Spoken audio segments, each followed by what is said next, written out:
Hi, and welcome to the Cedars Podcast. This is our first edition. I'm joined here today by two of my students, Naomi Harward, who is a senior journalism major, about to graduate, finishes up in December. And next to her is Callahan Jones, who is a junior journalism major. They both work for Cedars. Naomi is our photography editor.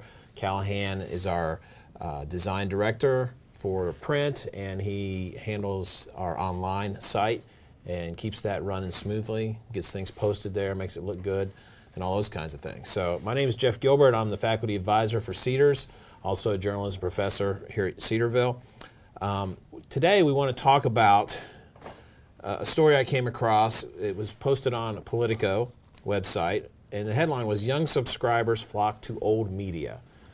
So what do we talk about? Do we talk about old media or new media more in our journalism program? New media. New media, right? So new media being something like we're doing right now, a podcast, our online site, and so forth. So the premise of the story is that between 2016 and 2017, Americans aged 18 to 24 are who pay for online news. That percentage went from 4% to 18%.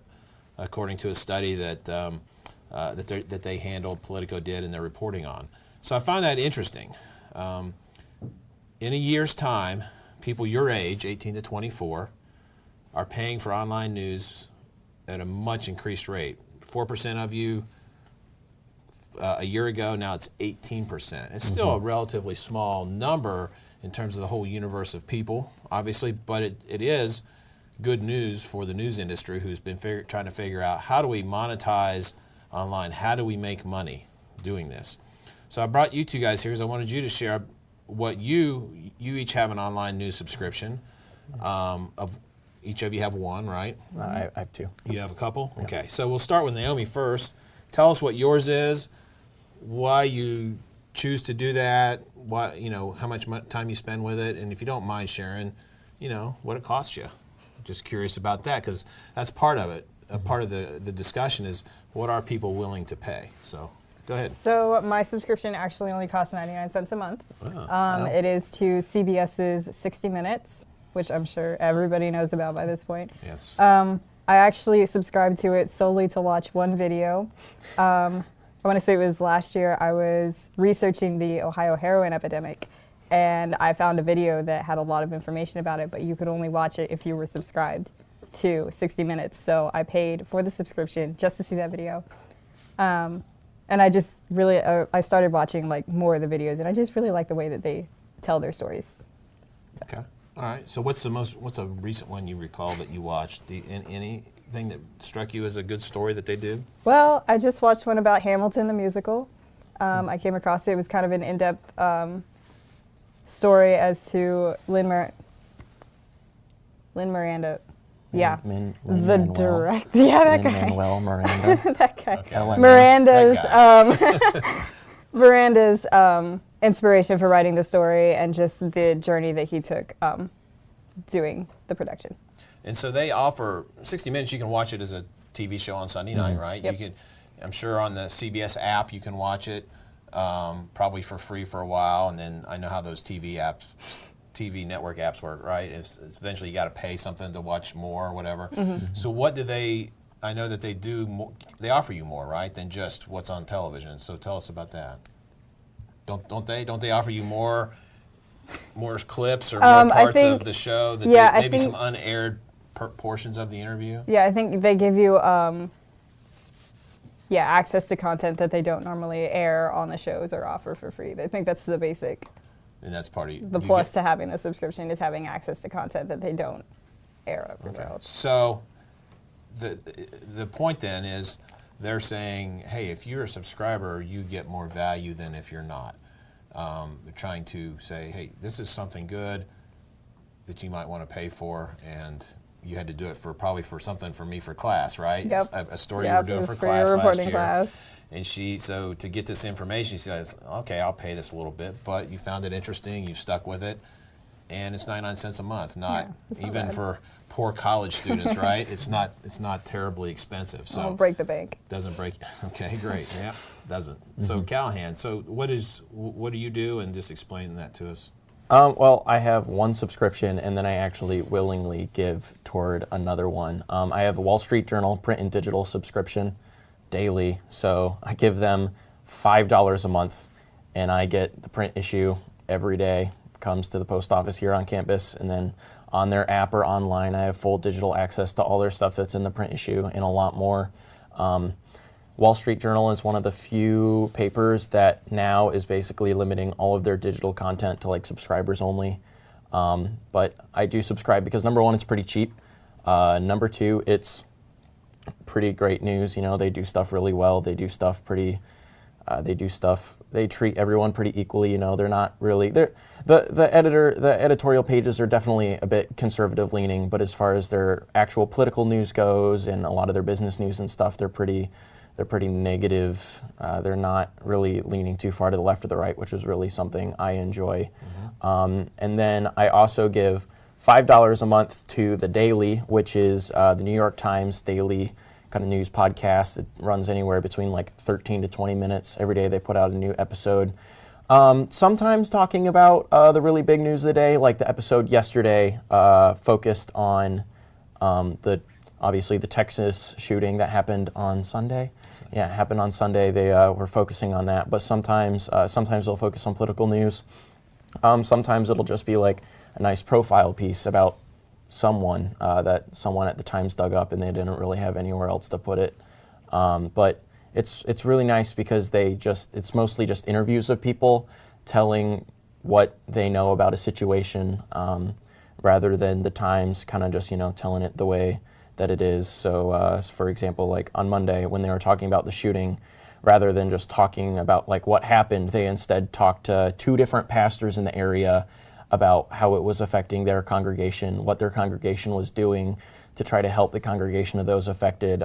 They talked to a local journalist who had covered the area for 20 years. So it was a really nice, different angle on the story than I had really been able to get anywhere else. And that's what I enjoy about The Daily. That's kind of what they focus on. Do you listen to it daily? I do. Normally, the vast majority of the time, I listen to all of my podcasts at 1.7 speed. I listen to a lot of podcasts and I listen to them really quickly. So sometimes most of the time I can get The Daily in on my first walk on my way to class or whatever, like from my room, get it started as I'm walking out, and I'll get to class a little early and just finish it up while I'm in there. Or sometimes if I don't get the opportunity to do that, I can just listen to it basically any other time. Yeah. Mm-hmm. Okay. And Wall Street Journal, you get that in the morning, so do you look at the print thing? Tell me what you do with the a lot print. of the times I'll do my best to read like the front page stories, because the thing about the Wall Street Journal that I'm not the biggest fan of is it's the Wall Street Journal, so like about half of it is almost all business news, which doesn't really interest me that much. I'm not a business major. I'm not really well versed on what's going on in Wall Street, and it doesn't really interest me that much. But I try to work through as much of the A section, the front page material, as much as I can.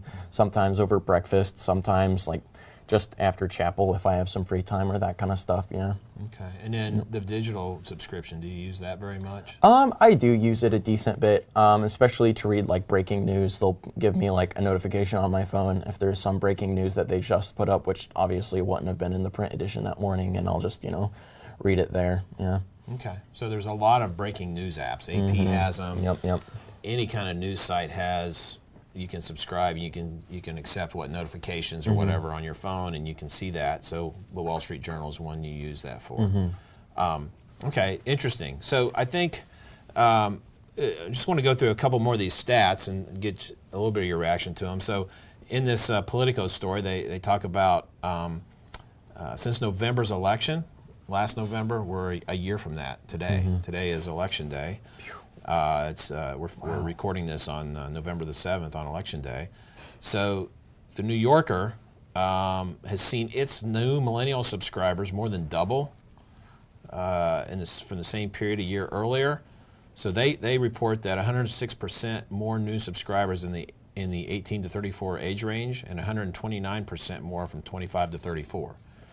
These are numbers that we haven't seen in the past. And so that's really good news for the news industry, because as I said at the beginning, it's been like, how do we monetize our online? How do we make that?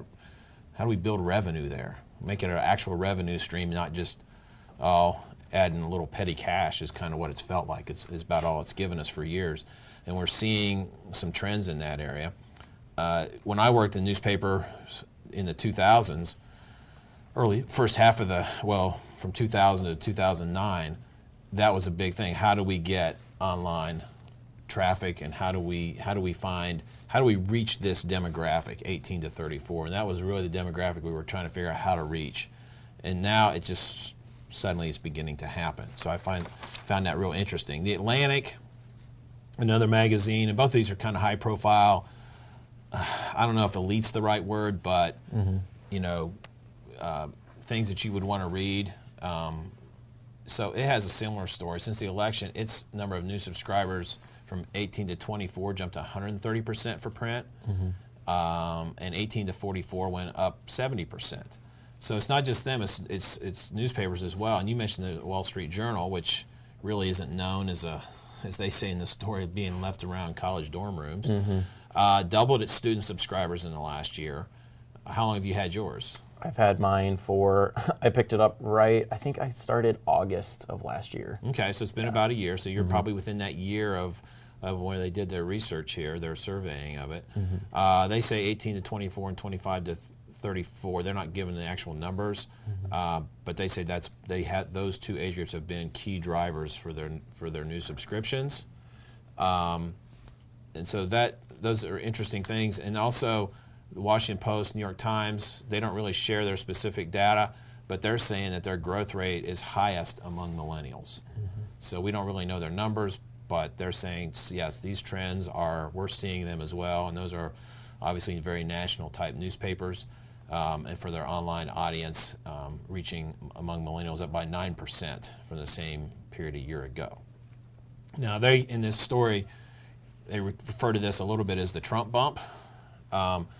The research touches, from what I read in here, touches a little bit on, Trump being president now has encouraged some of this, and it does feel like there's more talk about things going on. And people saying, I want to support good journalism, and so that is part of it, because obviously Trump has not had the friendliest discourse with the press in the past year, as we know. So what do you guys see, just being around people your age all the time? Are people kind of more interested in what's going on? What do you think? I'll start with you, Naomi. What do you think? I definitely think that there has been a rise in kids who want to get into the news, kids who want to read the news. And I wouldn't be surprised if that did have a strong correlation to President Trump running for president, because I know a lot of my peers got more into the news when they saw the sensationalism that surrounded the election, and they were just more into the news, trying to find good news resources to find out what was actually going on with that situation. So. Well, so they said that a survey said that 29% of Americans said they were paying for news because they, quote, wanted to help support or fund journalism, which was twice the average for all other countries included in the study. So I thought that was interesting, and talking about how they've seen this. And even the guy from the Atlantic, that's quoted in the story, said they've seen a steady growth in millennial engagement over the last 4 years, but then they saw them surge after the election. So they're looking at some correlations there. So you can't necessarily prove it, but you just look at the numbers, and and as you say, you see the correlation. You see similar things, Callahan, and are you surprised by it? I wouldn't say I'm surprised by it.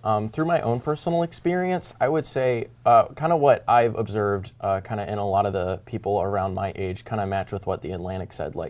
I know a lot of people my age, especially toward the end of Obama's presidency, were just getting more and more involved in different causes, whether it be liberal-leaning ones or conservative-leaning ones, and then such a polarizing election in between the two least popular presidential candidates in modern history kind of just, I think, really rocketed through that, through the roof. And, I think journalism is a really big way that people do support their express their support one way or the other. Okay. Because you can just figure out whatever you want to through journalism, and quality journalism. People, I think, then appreciate it because of that. Yeah. Okay. So there was a Reuters Institute study also said 84% of Americans still don't pay for online news. So we're not talking about all of a sudden half the country is paying for online news. We're just talking about huge increases in percentage points, but still we're still at 84%. Subscriptions aren't really all that cheap. I mean, the couple that you mentioned are pretty cheap, but some aren't. If you're going to have 2 or 3, then it can start to add up. I have a couple local ones, Cox Media, Ohio, for the local newspapers and so forth. I have for Dayton and Springfield, I have one for that. I also have one for the Cincinnati Enquirer, which I don't think is very expensive. I think it started out 99 cents. I think it's gone up a little bit, but it's still not. It's something I want to have for certain things on occasion. I don't have any of the national ones like you guys have mentioned and like this story points out. So it'll be interesting to see how that happens at that level, because one thing that they're concerned about, because they're not cheap, do we have an increasingly elite product? The ones that are mentioned in this story, does this sort of become elitist and like just the high-end stuff, and then everybody who's sort of the community level and metro level in certain cities that don't go beyond their region, do they start to suffer? Nobody pays their subscription fees because they're paying all the national ones, and that's the only thing that people are really paying for. So time will tell on that. We can't really know that. So, and one of the reasons they're talking about this and saying that this is happening as well is that your demographic, your age groups, you guys are getting used to paying online subscriptions. Netflix, Hulu, Spotify, right? Everybody has at least one of those. Some people have 2 or 3 or all of them, right? 3. You have all 3, all right? So you admit that. So does that make sense to you that, hey, this is kind of becoming a normal behavior pattern? Yeah, I would say it's kind of just a natural outcropping of what is now becoming more and more normalized consumer behavior. Especially, I think kind of the biggest one almost is probably Amazon Prime. Like Amazon Prime is probably one of the most popular consumer products, and it's a subscription. You pay per year, which is a bit different than a lot of them. But yeah, especially in millennials, more and more subscription-based stuff is becoming more popular. Crate kind of stuff where you get sent stuff in the mail every month. You pay them money and they send you like clothes or nerdy stuff or vinyls or that kind of stuff in the mail every month. Those are getting more and more popular, so I'm not surprised that also journalism subscriptions are becoming more and more popular. When I was doing some grad school work a few years ago, we were working on, my project was sort of this targeting the future, and it was like the future of sports sections in newspapers. And what's that look like? How do you change it? How do you make it better? How do you keep people engaged? And one thing in research I came across from, it was in the 2009 edition of Journalism and Mass Communication Quarterly. A couple of University of Texas professors, they looked at sort of the economics of online news, and what they came up with at the time was that online news in economic terms was referred to as an inferior good. And what they saw was that people were paying for it, but as they got older or as their income increased, they wouldn't pay for it as much. And I think that correlates with, well, if I've got more money, I can afford the paper subscription versus the online subscription, right?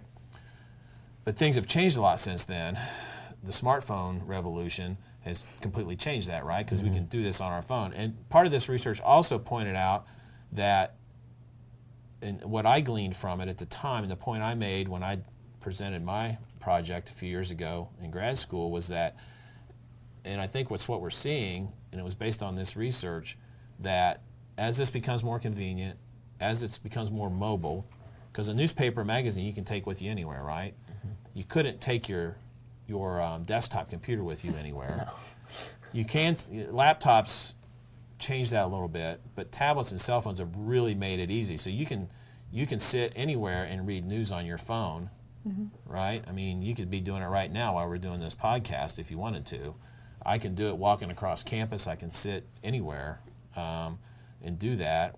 Do it, ride in a car with somebody, if I'm riding commuter trains or buses, people that do that, they can do that. And so the point what I gleaned from that research was that as that happens, people are going to be more and more willing to pay for that. So why do you pay for Spotify?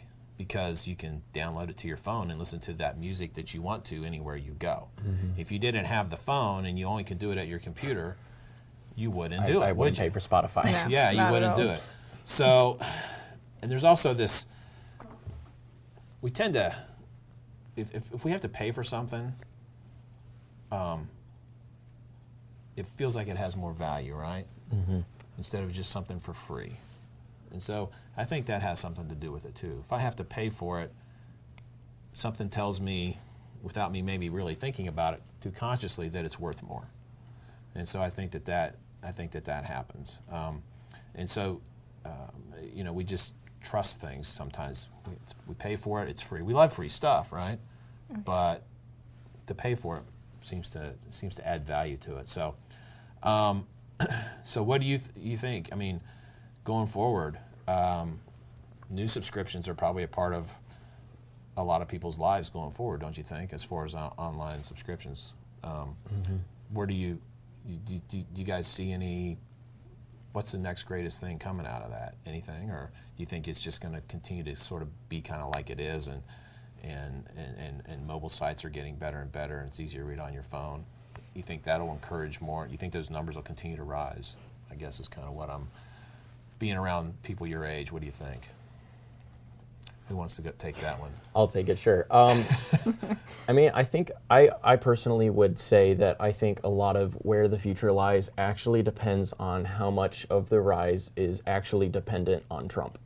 Because if people did get into it because of Trump, then like maybe when Trump's not president or when Trump presidency becomes more routine, maybe people start to lose interest, maybe they start dropping their subscriptions.